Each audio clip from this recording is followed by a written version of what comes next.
in the moments in our life when we despair because we see so much evil around us, well, we have to take solace in these words of Our Lady. My heart will triumph.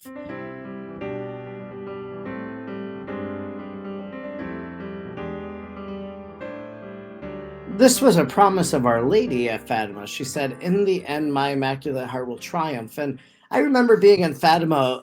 It was 2019 or 2018, right around the beginning of the festivities for the 100-year anniversary. And they had this little heart, and it was actually a big heart, actually. And it had a little mirror at the bottom of it.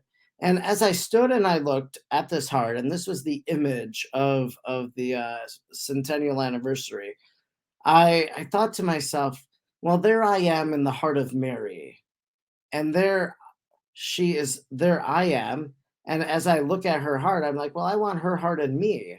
And I thought, well, the triumph of the Immaculate Heart, well, she says, if you pray the rosary, if you do these 5 first Saturdays, in the end, my heart will triumph. And in the moments in our life when we despair because we see so much evil around us, well, we have to take solace in these words of Our Lady. My heart will triumph.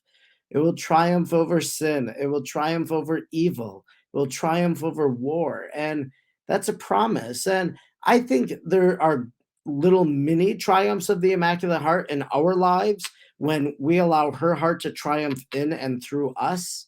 But there'll be this major triumph of the Immaculate Heart, especially kind of uh, in the end days, if you will, kind of as we prepare for the coming of Jesus. And I think we'll know, Jesus says we can't know the day or hour, but we'll know when that time is coming. Some other apparitions kind of speak to this, like what will happen in the world, and maybe that will indeed transpire, and so we'll have that sense. But the triumph of the Immaculate Heart happens when we listen to the message of Our Lady, when the message she spoke, not only in Fatima, but in all of these apparitions, when it takes root, when it takes hold in my heart and my soul, when I live it.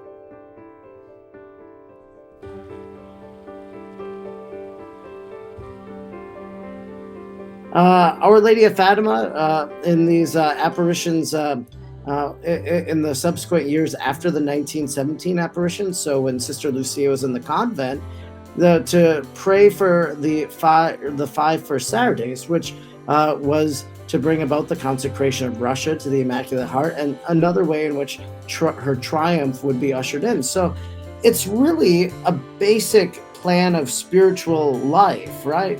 Go to confession, receive Holy Communion. Well, if we live this message of Our Lady of Fatima, the confessions every month would be filled with people. We would need more priests to hear confessions.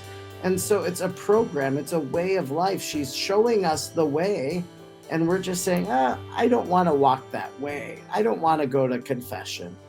I don't want to pray the 5 decades of the Rosary or meditate on the mysteries of the Rosary for 15 minutes, which is an important distinction to realize that praying the Rosary doesn't suffice for that 4th step, but that you need to spend 15 additional minutes. And typically I'll go through each of the mysteries of the Rosary, and I do 20 minutes, one for, more or less, one for each of the now 20 mysteries.